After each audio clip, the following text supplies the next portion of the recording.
강혜신의 오늘의 미국. 바이든 대통령이 사퇴 압박에서 또 살아났습니다. 나토 정상회의가 끝난 뒤 기자회견을 한 결과인데 사퇴 압박 반란을 완전히 진압할 정도로 확신을 주진 못했습니다. 213명 민주당 연방 하원 의원 가운데 19명이 공개적으로 사퇴하라고 촉구합니다. 하킴 제프리스 민주당 하원 원내대표가 어제 바이든 대통령을 만났고 낸시 펠로시 전 하원 의장과 버락 오바마 전 대통령도 접촉 중입니다. 바이든 대통령은 오늘 격전지였지만 악몽 같은 토론 이후 공화당 쪽으로 기울고 있는 미시건주를 방문합니다.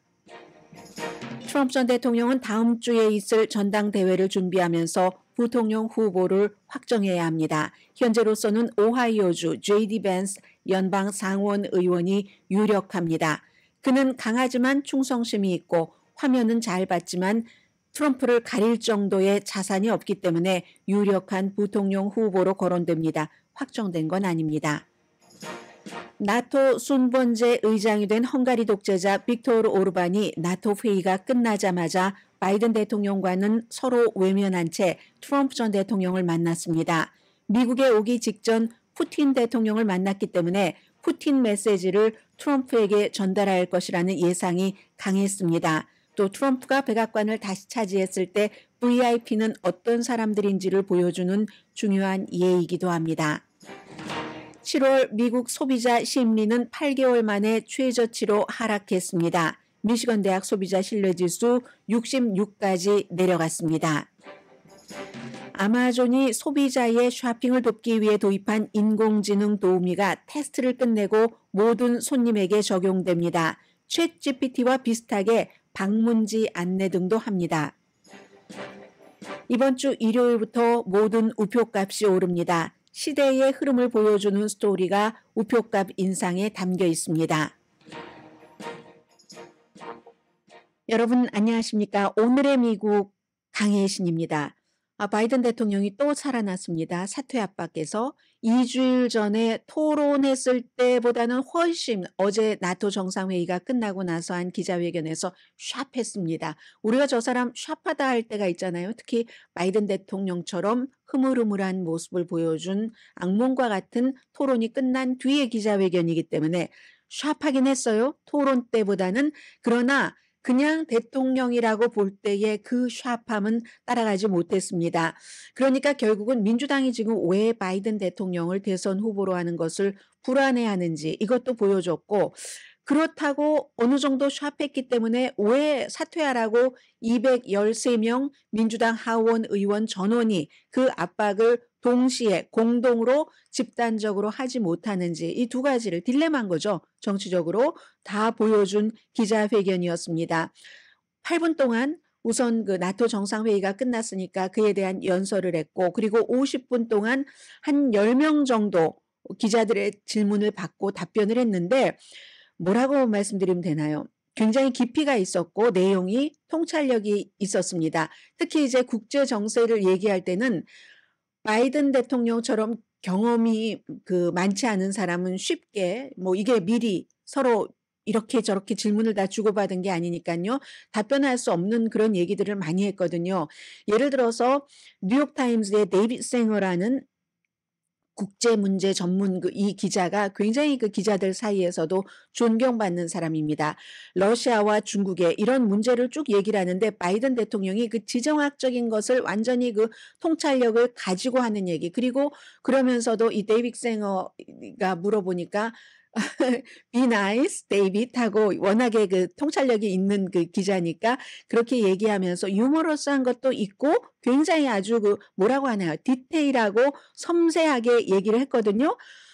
그런데도 불구하고, 그리고 중간중간 뭔가 좀 억울한 것 같은 느낌. 내가 이렇게 잘했는데 경제도 그렇고 모든 것이 이렇게 좋은데 왜 나에게, 내가 트럼프를 한 번 또 이겼는데 왜 또 이기라고 내보내지 않는 거야 하는 것 같은 그런 울컥한 그런 부분들도 한 부분 있었습니다. 내가 트럼프를 이길 수 있는 가장 적절한 사람이기 때문에 나는 나가야지 된다. 그런데도 그게 설득당할 만한 그런 정도의 강도는 아니었거든요. 특히 세계의 지도자들도 지켜봤지만 어제 기자회견의 가장 핵심적인 그 뭐라고 할까요? 어디언스는 민주당 정치인이었습니다. 그 민주당 정치인들의 그 어떤 그 우려 같은 것을 완전히 없애버릴, 날려버릴 그 정도, 당의 분열을 막을 정도로 잘하지는 못했습니다. 어떤 사람은 가슴 아픈 기자회견이다 이렇게 표현을 했는데 저는 그게 공감이 됩니다. 왜냐하면 내용 같은 것들이 좋아요. 좋은데도 이 사람이 중간에는 막 생각을 하려고 마무리를 하려고 하는 그냥 티피컬한 81살 된 어떤 분이 과거에 정말 그 한 분야에서 오랫동안 그 전문가로서 살아왔는데 지금은 젊었을 때처럼 순발력이 안 되는 여러분 그 느낌 아시죠? 딱 어제 바이든 대통령이 그랬습니다. 그러니까 나이가 주는 아픔이라고 할까요? 연민이라고 할까요? 그런 면이 있었습니다. 대세에 지장이 없는 실수를 몇 번 했죠. 그러나 지금으로서는 그 실수도 대세에 지장이 있을 수도 있죠. 기자회견을 하기 전에는 젤렌스키를 소개하면서 푸틴 대통령이라고 했고 그건 본인이 금방 알아차리고 푸틴을 이길 젤렌스키 대통령이요 이렇게 수정을 했는데 기자회견이 시작되고 나서 처음에 이제 카멜라 해리스에 관한 질문이 어제 많았거든요. 질문을 이렇게 하는데 카멜라 해리스 부통령을 트럼프 부통령이라고 잘못 불렀습니다. 그리고 분명히 그 잘못 부르니까 기자들이 지금 하도 예민하니까 웅성웅성 했는데도 바이든 대통령은 그걸 알아차리지 못하고 이번에는 수정하지 않았습니다.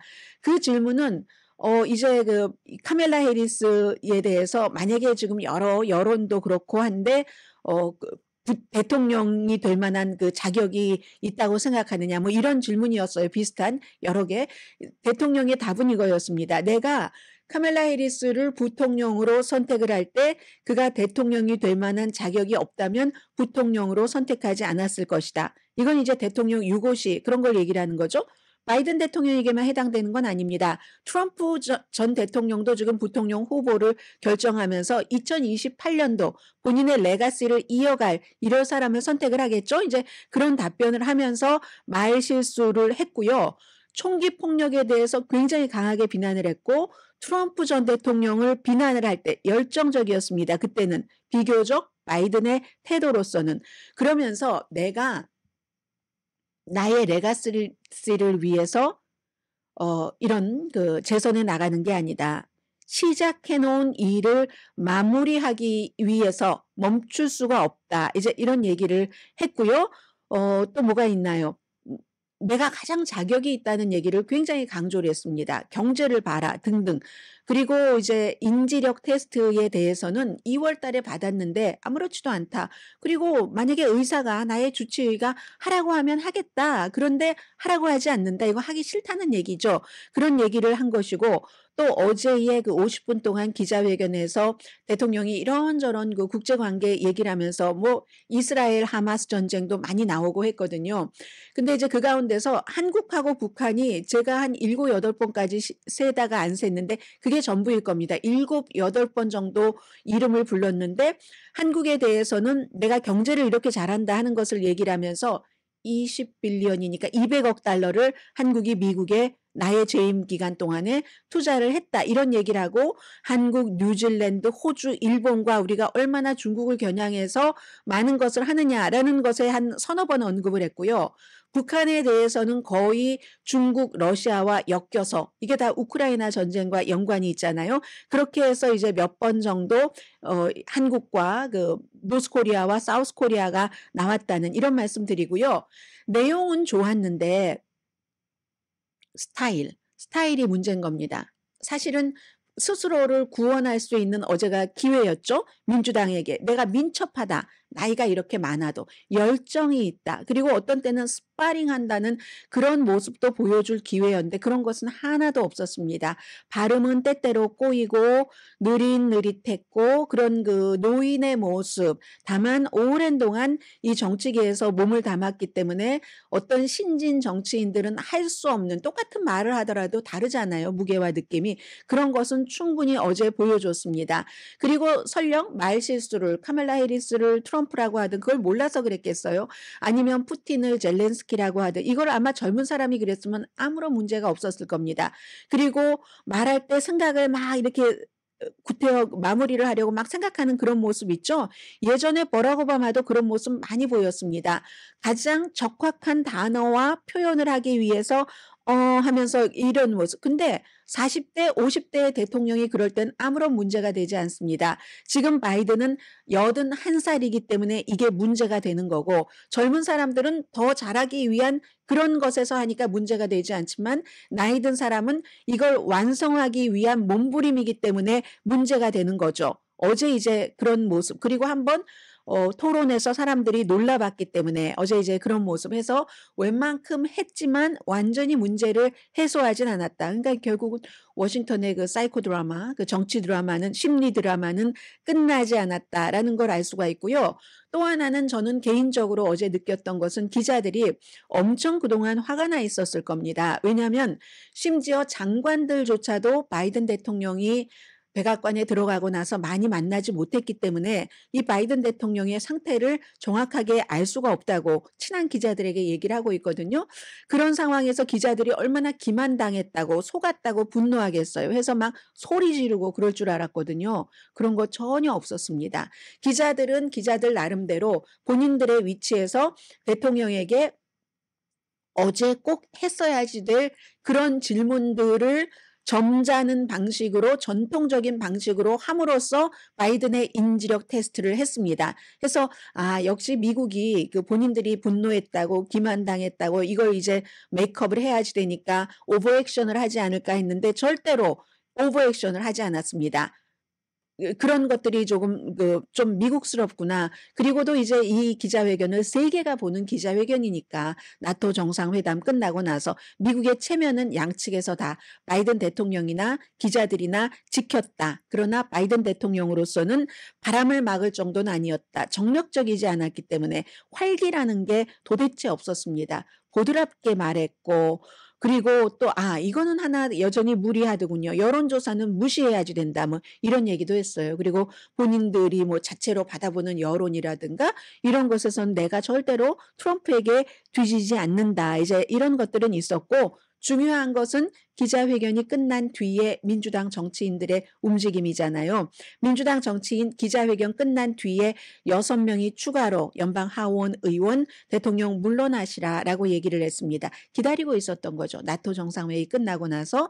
그래서 하원에서 19명이 현재 왜 CNN 방송은 18번째라고 하는데 제가 계산하기엔 19번째던데요. 그렇게 됐고 그리고 이것보다 더 줄어들지는 않는다는 것. 더 늘어나면 늘어나고 어제 4명이 추가로 그랬거든요. 심지어 정보위원회의 그 짐 하미스라는 아주 중진이죠. 그리고 일리노이의 하원 의원은 당보다 나라를 먼저 생각을 해야지 된다. 뭐 이런 얘기를 하는 사람도 있고 캘리포니아주의 스캇 피터스 우리는 지금 민주당은 지는 코스에 서 있다. 이런 얘기들 한 일주일 정도 남은 것 같습니다. 바이든 대통령이 자발적으로 이제 그 자리에서 물러나서 순조롭게 어떠한 그 후보 이양이 되는 그런 경우는요. 그래서 어제 하킴 제프리스 민주당의 하원 원내대표가 대통령의 연설이 끝나고 요청을 했답니다. 면담 요청이죠. 그리고 고맙게도 대통령이 면담 요청을 받아들여줘서 면담을 했다라고 얘기를 했는데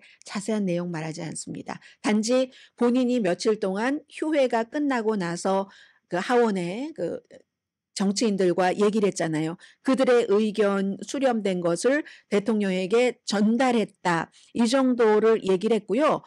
근데 지금은 이제 그 바이든 대통령의 선거 요원이라든가 아니면 백악관에서 사람이 힘이 약해지면 권력자의 힘이 약해지면 누수 현상이 생기잖아요. 이런저런 정보들이 나옵니다.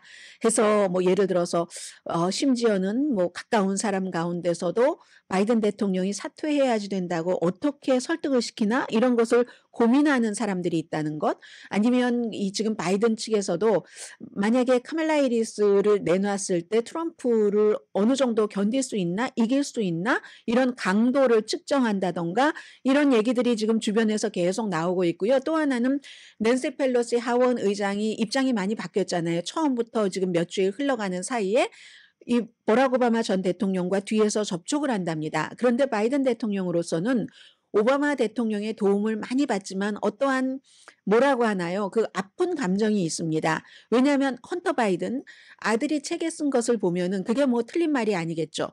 오바마 시절에 백악관에서 바이든이 부통령을 했지만 오바마 군단은 굉장히 샤프한 사람들이잖아요. 너무 똑똑한 엘리트들이었는데 이 바이든 대통령은 정치인을 해서 노련하고 착한 사람 이런 이미지는 있지만 합리적이고 아주 샤프하다 하는 이미지는 원래부터 없었어요. 아주 똑똑하다 하는 이미지는요.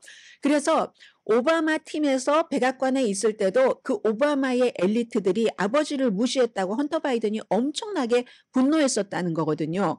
그런데 지금 이미 오바마의 전 보좌진들이 바이든 대통령 사퇴에 움직이기 시작했고 실제로는 오바마 대통령도 공개적으로는 지지를 하고 있지만 이거 안 되겠다 하는 쪽으로 기울었다 하는 얘기. 심지어는 그 뉴욕타임스의 조지 클루니가 그 에세이를 쓸 때도 오바마가 사퇴하라는 이쪽에 서라고 얘기하진 않았지만 에세이를 쓸 때 조지 클루니와 같이 어떤 그 소통이 있었다. 이런 것들. 그래서 지금 낸시 펠로시와 오바마의 접촉이 굉장히 중요하고요. 시계는 계속 돌아가고 있는 겁니다. 월요일에는 이제 네스터 홀트라는 그 MBC 그 나이틀리 뉴스와 인터뷰를 하게 되고 낸시 펠로시가 굉장히 정치적으로는 살인적인 본능을 갖고 있는 사람이잖아요. 전 하원 의장이. 그것도 이기는 것에 대한 승리에 대한 여기에 대한 살인적인 본능은 대단한데 어떻게 될 것인가. 나토 회담 끝날 때까지는 우리 두자 했었잖아요. 나토 회담 끝났죠. 그리고 나서 다음 주는 온통 이제 트럼프의 한 주일이 됩니다. 그 전에 또 트럼프의 한 주일을 가리기 위해서 민주당 측에서 어떠한 것이 나올지 모르겠는데 아담 스미스 같은 워싱턴의 하원 의원은 지금 바이든이 시간 벌기 하는 것 같다. 오늘 이제 미시건에 가죠. 그리고 또 이제 델라웨어 갔다가 다음 주에는 텍사스와 네바다주를 갑니다. 이렇게 하면서 시간 벌기를 하고 전당대회 되면서 본인이 하기를 할 것 같은데 그 사이에 민주당이 어떻게 움직이고 민주당의 원로들의 생각과 행동이 무엇인지 여기에 따라서 바이든 대통령이 어제 기자회견을 웬만큼 했어도 안심은 아니다. 왜냐하면 5,100만 명 토론을 본 사람들에게 확신을 시켜야지 되기 때문에 이제 이게 여기까지가 이 뉴스 컨퍼런스에 대한 거고요.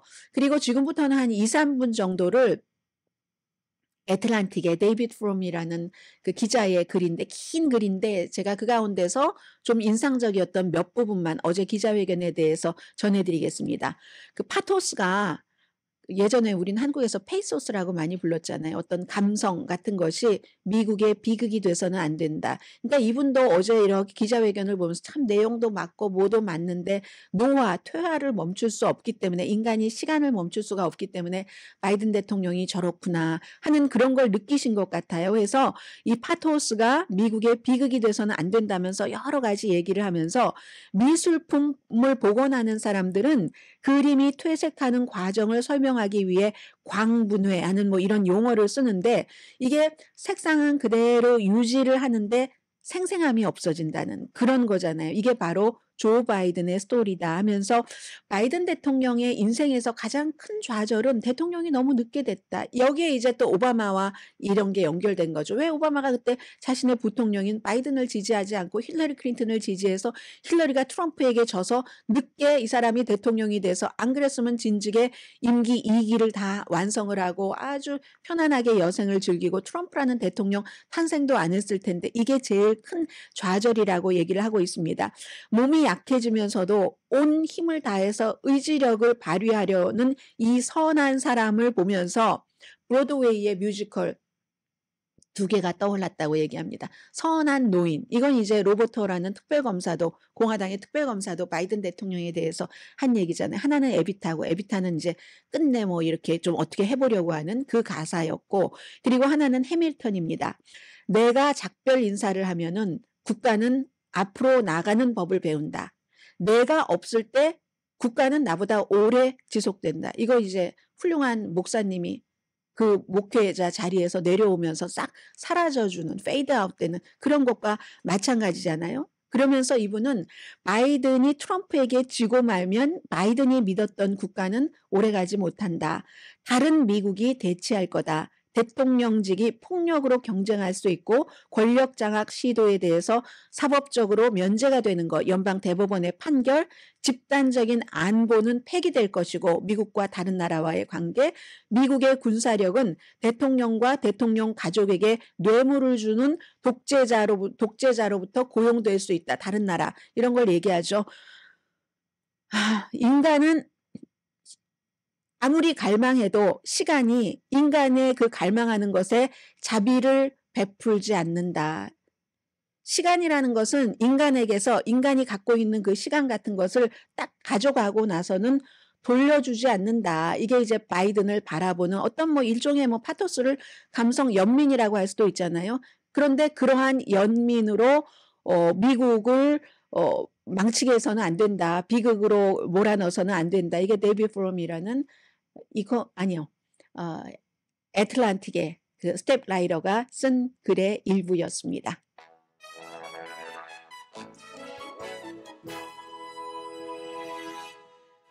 라디오 서울 방송 오늘의 미국 듣고 계십니다. 제가 뭐 유튜브를 통해서 여러분들께서 오늘의 미국에 뭐 많은 분들이 활발하게 활동을 하지는 않으시지만 보고 있습니다.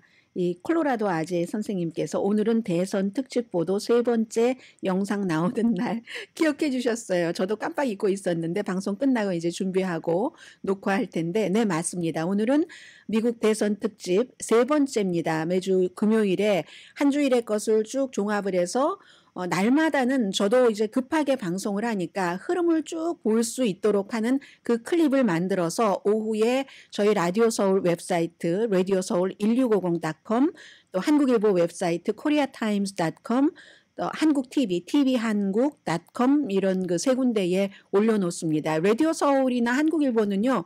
좀 보니까 화면에 잘 안 보이더군요. 첫 번째 화면에 안 보일 수 있어요. 밑으로 내려가시면 보이거든요. 이렇게 기다리시는 분이 계시니까 제가 말씀을 드립니다. 오늘 오후에 올라갈 거예요. 그래서 오늘은 제가 조금 더 이제 정제된 그런 내용으로 지금 바이든 대통령 사퇴 압박 어떻게 됐는가, 트럼프 전 대통령의 부통령 후보와 전당대회, 그리고 이제 이 전반적인 뭐 미국의 것을 전해드릴 수 있도록 그렇게 준비를 하니까요. 오늘 오후에 맞습니다. 대선 특집 3번째 방송되는 거 선생님께서 말씀을 해주셔서 감사합니다. 전해드리고요. 오늘 미국의 모든 그 신문들 이 내용은 앞에 많이 전달해드렸으니까 한 줄씩 정도만 말씀을 드리겠습니다. 공통적으로는 신문 일면에 당연히 어제 있었던 그 대단한 기자회견 여러 가지를 전했는데 로스앤젤레스 타임즈는요. 바이든 그 대통령에게 또 다른 스텝에 이제 그 메이저 스트레스가 있었고 어제 이제 하나 테스트를 했고 하는 건데 이 로스앤젤레스 타임즈를 읽어보면은 이제 와서 왜 우리가 한 가지 일이 딱 알고 나면은 그 다음에 그 전에 그랬어 이런 것들이 쭉 나오잖아요. 특히 이제 로스앤젤레스 타임즈는 헐리우드 이쪽에 있는 신문이기 때문에 지난번에 이제 조지 클루니가 얘기한 바로 그런 거 바이든 대통령이 3주일 전에 그 유세 아니죠. 그 기금 모금할 때 보니까 과거에 알았던 그런 그 바이든이 아니더라 하는 거. 그리고 이 조지 클루니가 다른 헐리우드 사람들에게도 이런 걸 얘기하고요. 보니까 마이클 더글러스도 안 된다. 물러나야지 된다라고 얘기를 했던데 그런 그 많은 그 비하인드 스토리를 적었고요. 보스턴 글로브는 이번에는 바이든이 대체로 답변을 했다. 몇몇 실수는 있었지만 기자회견이 재앙은 아니었다. 그리고 그 스타 트리뷴 바이든 본인이 이제 그 의지를 강조한 이런 신문들입니다. 내가 시작한 일을 내가 끝낸다 하는 그런 것을 강조를 했고 월스트리트 저널도 역시 이 그 스타 트리뷴과 마찬가지로 대통령이 완주한다라는 얘기를 했는데 월스트리트 저널은요. 보통 사진을 맨 위에 중앙에 올리는데 오늘은 그 사진을 밑으로 내리고 오히려 대통령의 그 말 내가 끝까지 간다. Stay in race. 완주하겠다는 그것을 이제 글씨를 크게 해서 올렸습니다. 그리고 워싱턴 포스트는 그런데 다수는 바이든 대통령이 나가기를 바란다. 이건 이제 정치인이 될 수도 있고 또 여론조사 어제도 말씀을 드렸죠. 민주당의 대부분도 동의를 한다. 전체적으로는 그런데 이게 참 묘한 거예요. 이게 정말 중요한데요. 전체적으로는 4월 달부터 지금까지 보면은 약간의 마이너스는 있어요. 트럼프 쪽으로 기울는 이런 것도 있지만 대세에 지장이 있는 정도, 그 정도는 아니거든요. 4월 달 이후에 큰 변화는 없다는 겁니다. 그러니까 그건 그만큼 이쪽에 마이너스가 나는 것을 저쪽에서 흡수하지 못한다는 거예요. 오히려 가만히 있거나 다른 제3의 인물에게 간다. 트럼프가 그만큼 인기가 없다는 얘기입니다. 무당파 사이에서는, 공화당 사이에서는 인기가 있지만, 그리고 좀 전에 그 텔레비전에서 에이미 월터스라는 쿡 리포트라는, 아주 저분은 뭐 한쪽에 치우치는 분이 아니에요. 특히 이제 여론조사 결과를 분석을 하는 분인데, 트럼프 팀에서는 강하게 바이든을 원한다. 이건 항상 적이 누구를 원하는가를 보면 그 사람을 내보내면 안 되는 거예요. 그 사람이 나갔을 때 우리가 이길 수 있다고 확신도가 가장 높은 거죠. 지금 트럼프 측에서는 그렇다 하고 에이미 월터스 씨가 인터뷰하는 것을 좀 전에 봤습니다. 뉴욕타임스는 바이든의 고립이 깊어진다. 일부 보좌진조차도 어떻게 설득시키지? 그리고 또 뉴욕타임스 이 기사를 보면요. 정말 중요한 거죠. 돈이 없어지면은 후보는 캠페인을 멈출 수밖에 없습니다. 그런데 기부자들이 어떻게 돈을 기부하냐면요. 지금 무조건 오늘 내가 다 줄게. 500만 달러 뭐 이렇게 주는 게 아니라 약정이라는 걸 하잖아요. 봐가면서 뭐 약정을 하는데 그 약정했었던 사람들의 입금이 안 되고 있다. 그래서 이제 여러 가지로 여론으로나 아니면 이런 그 약정금으로나 고립이 되고 있다. 이런 것을 얘기를 했습니다. 그리고는 이제 디트로이트 프레스와 그 애리조나 리퍼블릭, 이게 이제 그 지역 신문으로서 오늘 이제 새로운 것을 제가 말씀드릴 수 있게 된 건데, 디트로이트 프레스 일면 보면 당연히 지금 바이든 대통령이 오늘 미시건의 디트로이트를 방문을 하니까 그 내용을 얘기를 하죠. 디트로이트는 또 자동차 관련 굉장히 산업이 활발한 곳이잖아요. 어제 당연히 뭐 말실수는 몇 가지 했지만 하고 그런 얘기를 하고 경제에 관해서 얘기를 했는데, 디트로이트에 대해 와서도 어려운 그 질문에 답해야지 될 것이다. 후보 사퇴 여부에 대해서. 지난번에 디트로이트를 방문했었을 때는 그때는 이제 막 포드 트럭도 몰고 자동차 그 오로 쇼가 있었던 때잖아요. 그리고는 이제 막 아이스크림도 먹고, 바이든 대통령 아이스크림 좋아하잖아요. 미국 대통령들 아이스크림 좋아하는 대통령들 많습니다. 미국의 상징이잖아요. 그랬는데 지금은 오늘은 다를 것이다. 81세의 대통령이 당에서도 지금 점점 포기하는 그런 정치인들이 있는데 여기에 대해서 질문에 답해야지 될 것이다 하면서 디트로이트 그 프리프레스입니다. 신문 이름은 디트로이트 프리프레스 보니까 그 일면에 이런 내용을 실으면서 또 이제 다른 기사를 링크를 한 거예요. 하나는 바이든이 그대로 스테이 해야지 된다는 어피니언이 있고, 또 하나는 그 힐러리 숄튼이 어제 사퇴하시라 하고 얘기한 바로 이제 그런 내용. 그리고 애리조나 리퍼블릭 일면에 보면은요. 여기부터 이제 트럼프 쪽으로 가는데, 이 공화당 전당대회가 다가오면서 이 정치에서 그 뭐 몇 달이 얼마나 긴가 하는 것을 그대로 보여주는 거죠. 카리 레이크 이름은 사라졌다. 왜냐하면 이 여성이 트럼프 전 대통령을 엄청 좋아한다라고 얘기를 하면서 박스의 지역 방송의 앵커였는데, 내 남편보다 난 트럼프가 더 좋아요. 이렇게 얘기했었던 사람이잖아요. 또 트럼프 전 대통령이 불러주기만 하면, 불러주지 않아도 본인이 갈 수 있으면 어디든지 가서 트럼프 옆에서 사진도 찍고 했었던 이 여성이 그 이름이 사라졌다는 겁니다. 뉴햄프셔에서 트럼프가 니케일리를 물리치고 이겼을 때까지만 하더라도 부통령 후보군 이름에 올랐는데 지금은 아니다. 애리조나주는 더군다나 스윙 스테이트잖아요. 부통령 후보를 고를 때 대통령 후보가 그런 것들 많이 생각을 합니다. 심지어 애리조나가 스윙 스테이트인데도 불구하고 이 카리 레이크 이름은 그냥 사라져버렸다라고 얘기를 합니다. 그 대신에 누가 떠올랐는가? 이것도 알 수 없는 일이에요. 트럼프 전 대통령이 오늘 내일 사이에는 원래대로라면 결정을 해야지 되는데, 민주당과 공화당이 전당대회 룰이 좀 다르거든요. 다 전국위원회들이 관장을 많이 하는데 아마 트럼프 전 대통령이 아직 결정을 하지 못했는지 시간을 조금 연기해 줄 수도 있다고 하고, 지금으로서는 J.D. 벤슨 오하이오주의 연방 상원 의원이 가장 유력하다고 보고 있습니다. 그 유력하다는 표면적인 이유는요. 전당대회를 하면은 사흘째가 이제 부통령 후보 보통 발표를 하고, 나흘째가 이제 대통령 후보 발표하고 대통령 후보 연설하고 막 색종이 같은 거 떨어지고 불 켜지고 음악이 쾅쾅쾅 하면서 확 이제 그런 분위기로 끝나잖아요. 그래서 세 번째 또 부통령 후보 연설하기 직전에 누가 나오느냐가 중요하잖아요. 여기서 론 디센티스도 참가는 한다고 하는데 이 전당대회에 니키 헤일리는 초대받지 못했다고 하던가요? 아마 그런 것 같아요. 안 가겠죠, 당연히 또. 그런데 이 부통령 후보 직전에 대통령의 첫째 아들 도널드 트럼프 주니어가 나온다는 거거든요. 도널드 트럼프 주니어와 JD 벤스가 너무너무 서로의 팬인 것은 다 아는 사실입니다. 그래서 아마 그 아들이 나와서 이렇게 하니까 JD 벤스가 맞나? 이렇게 생각을 하는 겁니다. 그리고 또 하나는 JD 벤스가 전에는 낙태에 대해서 엄격하게 막 뭐 낙태를 연방 대법원에서 안 금지하도록 이렇게 판결을 내려줬을 때 착착착 박수를 보내고 텍사스의 낙태 금지법도 지지를 하고 텍사스의 낙태 금지법이 가장 가혹하잖아요. 낙태를 원하는 사람에게는 산모의 건강이 위험일 그 경우를 제외하고는 전부 낙태를 금지하는데 그걸 강하게 지지하던 사람이 입장을 싹 바꿔버립니다.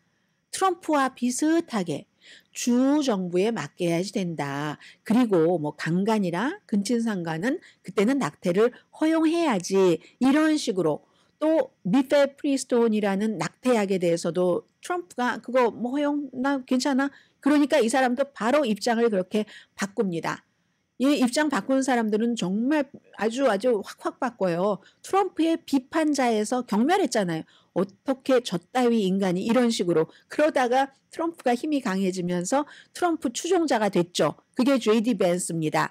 이 사람이 어쨌든 지금으로서는 장남과 친하고 장남이 그 바로 앞에 연설을 한다는 것. 그리고 이 같은 입장 변화 때문에 부통령 후보가 될 가능성이 굉장히 높다. 뭐 이런 얘기들 사람들이 많이 하고요. 그리고 이 대통령의 입장으로 볼 때는 강해야지 되죠. 강하지만 자신에게는 충성을 해야지 되고 그리고 마가 팬이어야지 되고 Make America Great Again 그리고 지나치게 그러면서도 연출한 느낌이 없어야지 되고 책도 쓰고 한 사람이니까 말 자연스럽게 잘하잖아요.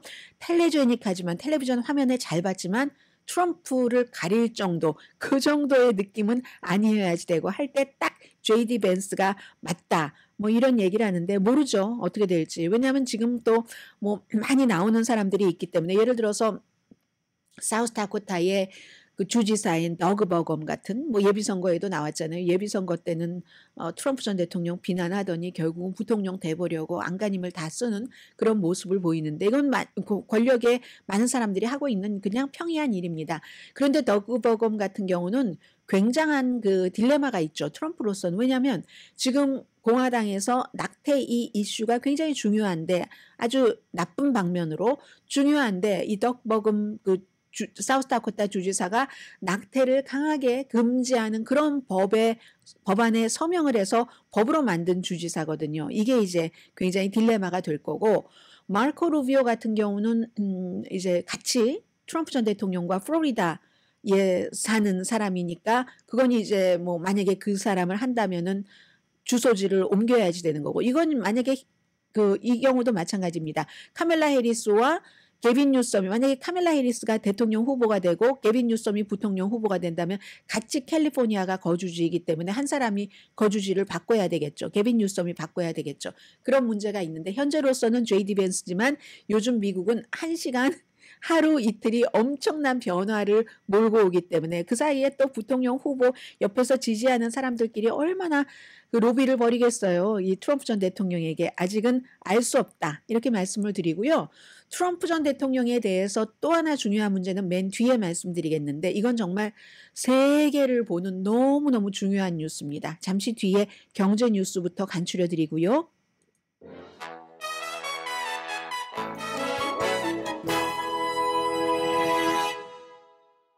라디오 서울 방송 오늘의 미국 듣고 계십니다.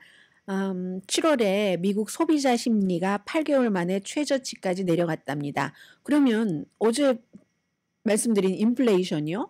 아, 6월 달에 뭐 괜찮았다면서 뭐 이렇게 생각을 하실 것 아니겠어요. 그다지 크게 안 올랐다면서 연간 인플레이션도 뭐 한 3% 정도 되고 계속 그래도 몇 개월 뭐 별로 변화가 없더니 조금 한 달 전보다 내려갔고 했다는데도 여전히 소비자 심리는 8개월 만에 최저치까지 하락했는데 이 이유도 또 값이 너무 비싸서 이렇게 생각을 한다는 거거든요. 예상하지 못한 그 소비자 심리 지수의 하락입니다. 7월 달 7월 초에 장기적으로도 그렇고 단기적으로도 그 전망이 그래서 미시간데이의 소비자 심리 지수가 66으로 하락했다. 이게 뭐 이렇게 구체적으로 말씀은 안 드릴게요. 지난달에는 68.2였고 추정치는 68.5. 높으면 높을수록 사람들이 괜찮게 확신을 한다는 거잖아요. 추정치는 오히려 6월 달보다 조금 올라갈 것으로 예상을 했는데 오히려 6월 달보다 2.2%포인트가 내려갔는데 이게 값이 비싸서 그렇다는 거예요. 인플레이션 괜찮다고 하는데도 사람들의 그 느낌과 마음과 또 무엇을 소비하느냐에 따라서도 달라질 수 있겠지만요. 내년은 인플레이션이 어떻게 될 것 같은가 하는 그 소비자의 예상 내지는 기대치는 2.9% 정도 되지 않을까 이렇게 생각을 했고요. 5년 아니 소비자들이 이걸 어떻게 안다고 이런 걸 물어보죠. 5년에서 10년 동안의 연간 인플레이션도 한 2.9% 증가하지 않을까. 뭐 이 정도로 나왔답니다. 어쨌든 6월 달에 그 물가 상승률 인플레이션은 사람들이 예상했었던 것보다 적었잖아요. 적어서 2021년 이후에 가장 작은 폭의 상승률이었기 때문에 어제 말씀드린 게 연방준비제도가 이 정도 되면은 우리의 목표치인 2%까지 완전히 가진 않았더라도 제대로 방향을 가는 것 같아 해서 6월 달에 아니죠. 9월 달에 이자율을 내릴 수도 있겠다. 이렇게 이제 상상들을 했잖아요. 이자율 내리면 그래도 어차피 돈은 빌려야지 되는데 좀 낮은 이자율로 빌려서 쓰면 경기가 또 좋아지고 이럴 수 있을 거야 하고 기대하셨던 분들은 뭐야? 소비자 심리는 그렇지 않다는데 라고 생각을 할 수 있는 겁니다. 여전히 가격은 비싸다 이런 것. 2년 전에 뭐 최고치와 비슷한 것 같아요. 이렇게 얘기하시는 분들 많으시잖아요. 그리고 이건 곧 선거와 연결됩니다. 소비자가 보는 경제, 바이든 대통령에게는 별로 좋지 않습니다. 아마존이 소비자의 쇼핑을 돕기 위해서 인공지능 도우미를 5개월 동안 테스트를 해보고 This was a test. 그러면서 지금은 이제 실전에 들어간다는 겁니다. 도우미 이름이 러퍼스라는 그런 그 이름인데 미국과 캐나다 예를 들어서 여러분께서 이제 휴대폰으로도 요즘 아마존 쇼핑 많이 하시잖아요. 스마트폰 앱으로 이 아마존을 열면은 이제 채팅 요즘 채팅 처음에는 불편했는데 많이 하시고 그래서 문자 채팅하는 창을 불러와서 질문을 하는 겁니다. 가장 오래가는 스피커 스피커는 이게 아니죠. 이건 마이크죠. 스피커는 저기 있는데 안 보이시겠네요. 그 실내의 스피커와 실외에서도 가장 오래가는 그런 스피커가 뭐야? 하고 물어본다던가 운동화는 어느 게 좋은데 뭐 나는 이런 용도로 신을 거거든. 뭐 그리고 나서는 뭐 주문 업데이트하는 거 이런 건 뭐 다 일반으로도 되는데요. 그런 여러 가지 뭐 원하는 질문을 다 할 수가 있다는 겁니다. 도움이에요. 어시스턴트라고 미국 말로는 표현을 하고 아마존 그 카탈로그에서도 훈련을 잘 받았기 때문에 예를 들어서 책을 파니까요. 유명한 사람의 전기를 안내해 준다던가 아니면 이거 완전 챗GPT예요. 내가 메인주를 가려고 하는데 뭐 일이 있어서 잠깐 시간이 나서 메인주에 호수를 방문하려고 하는데 그때 나는 여기 있는데 어딜 가면 좋아? 이런 거 다 얘기를 해 준답니다. 야, 그러니 앞으로는 텍스트, 비디오, 이미지 모든 그 인공지능을 사용을 해서 제품 리뷰하고 요약하는 것뿐만이 아니라 이제는 앞으로 완전히 이런 도우미, 비서가 너무 많아요. 우리 주변에. 그런데 이런 비서를 이용하시는 분들은 자꾸 이용할수록 더 현명하게 이용하시는 방법을 배우실 테고 어떤 땐 실패도 해가면서 아니면 여전히 누구는 그거 한다는데 하고 스트레스를 받으실 거고요. 우리 이런 세상에 살고 있고요. 우표값이 이거 잠시 뒤에 말씀드릴까요? 더 중요한 뉴스부터 전해드리고요.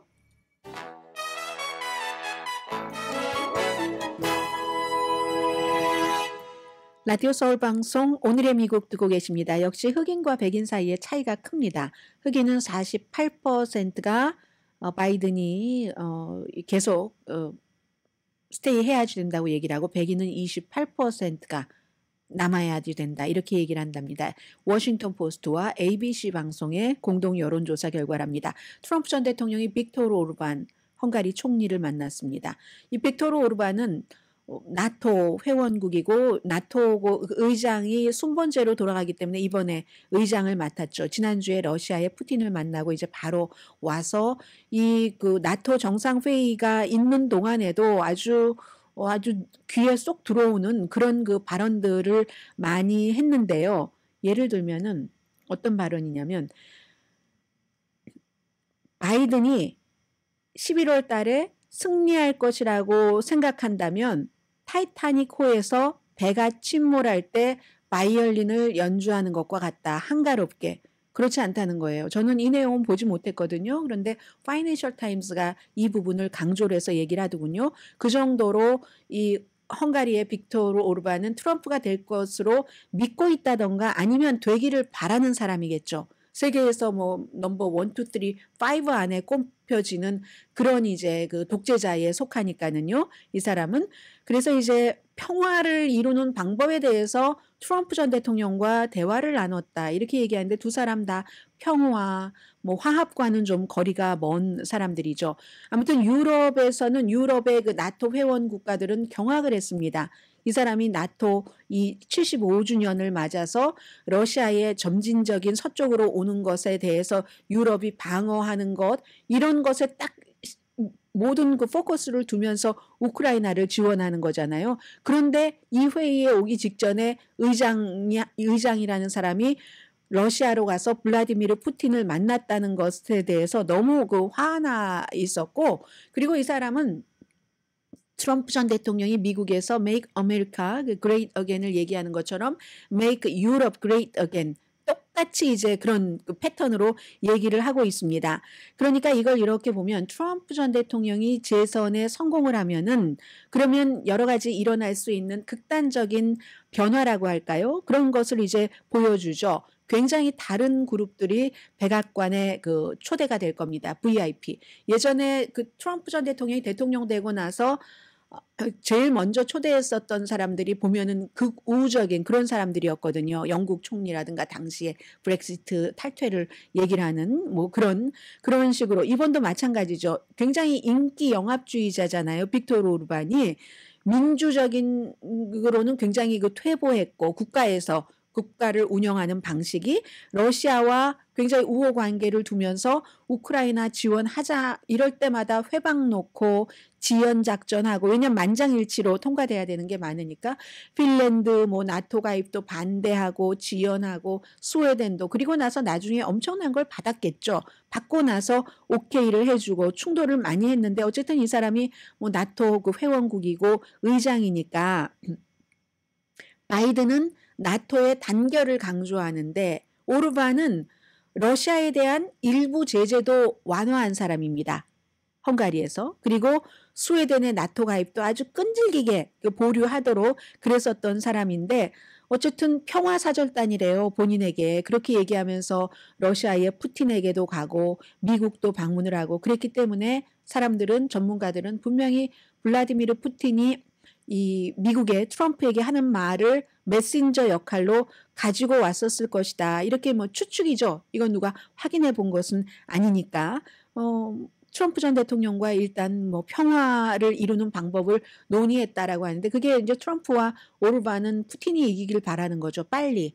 우크라이나가 지금 빼앗긴 영토를 그대로 빼앗긴 채 협상을 해서 이제 푸틴에게 더 많은 영토를 주는 거. 그러니까 쉽게 빨리 문제를 해결한다. 이런 얘기를 하는 거고요. 오히려 트럼프 측에서는 만났다. 뭐 고맙다. 이런 건 이제 트럼프가 소셜 미디어에 얘기를 하지만 구체적으로 어떤 얘기를 했다고는 말하지 않았습니다.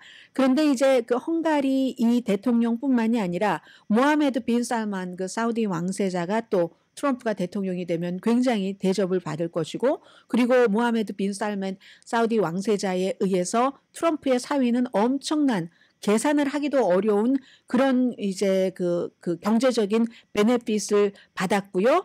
또 벤자민 네탄야후 이스라엘 총리는 어떨지 모르겠어요. 왜냐하면 그전에 굉장히 친했지만 벤자민 네탄야후가 트럼프와 친했으면서도 또 바이든이 대통령이 되니까 바이든과도 오랜 친구잖아요. 더군다나 바이든은 아주 예전부터 이스라엘에 대해서 대단한 마음을 갖고 있었기 때문에 바이든이 대통령 되니까 또 막 축하하고 하는 것에 아직까지 분이 풀리지 않았답니다. 트럼프 전 대통령이 어떻게 할지 그건 모르겠어요. 그리고 이제 자이르 볼소나로 브라질 대통령은 떨어졌고 지금 뭐 엄청나게 뭐 체포되고 수사받고 하잖아요. 그렇긴 하지만 그런데 이제 아르헨티나 대통령은 하비에르 밀레이 이 사람도 뭐 아주 특별한 사람이잖아요. 자칭 뭐 무정부 자본주의라고 하던가요, 본인을. 그렇게 하는 아르헨티나 대통령은 굉장히 그 트럼프 전 대통령 좋아할 것 같고요. 이런 사람들이 이제 앞으로 트럼프 전 대통령이 된다면은 백악관에서 환영받는 사람이 될 수 있겠죠. 이렇게 이제 동맹을 형성을 할 수 있게 되겠죠. 특히 이제 빅토르 오르반 같은 경우는 리틀 트럼프라고 불리는 사람이 대체적으로 남미, 유럽에서 독재를 하는 그런 사람들입니다. 서로 이제 배우는 건데요. 그리고 이제 이 관련된 뉴스로는 러시아가 독일의 어떤 그 무기를 제조하는 회사의 CEO를 암살하려고 기획을 했다고 하는 걸 미국의 정보국에서 알아냈는데 왜냐하면 그 무기가 우크라이나에 지원됐다 하는 거거든요. 이런 모든 것들이 많이 달라질 겁니다. 올해로 두 번째네요. 일요일에 우표값이 오르는데 그게 제가 우표값 오른다 이것만 말씀드리려고 그런 게 아니라 세상이 이렇게 변하는구나. 24개월 만에 다섯 번째로 올랐다는 건데 5센트 오른대요. 이건 가장 많이 오른 거고요. 포레버 우표 가격도 68센트에서 14일이 되면은 73센트로 오르고요. 그럼 지금 퍼스트 클래스가 얼마가 되나요? 2009년도에 그렇게 됐고 지금 여러분 알고 계시죠? 저 요즘에 우표 잘 안 써서 모르겠어요. 아무튼 지금보다 5센트 오른다 하는 건데 왜냐하면은 자꾸만 사람들이 이제 더 이상 우표를 쓰지 않잖아요. 우정국이 수입이 줄어들어서 포레버만 하더라도 2007년도에 41센트였는데 지금은 이제 73센트고요. 1온스 가격 64센트에서 69센트, 엽서는 53센트에서 56센트랍니다. 강혜신이었습니다.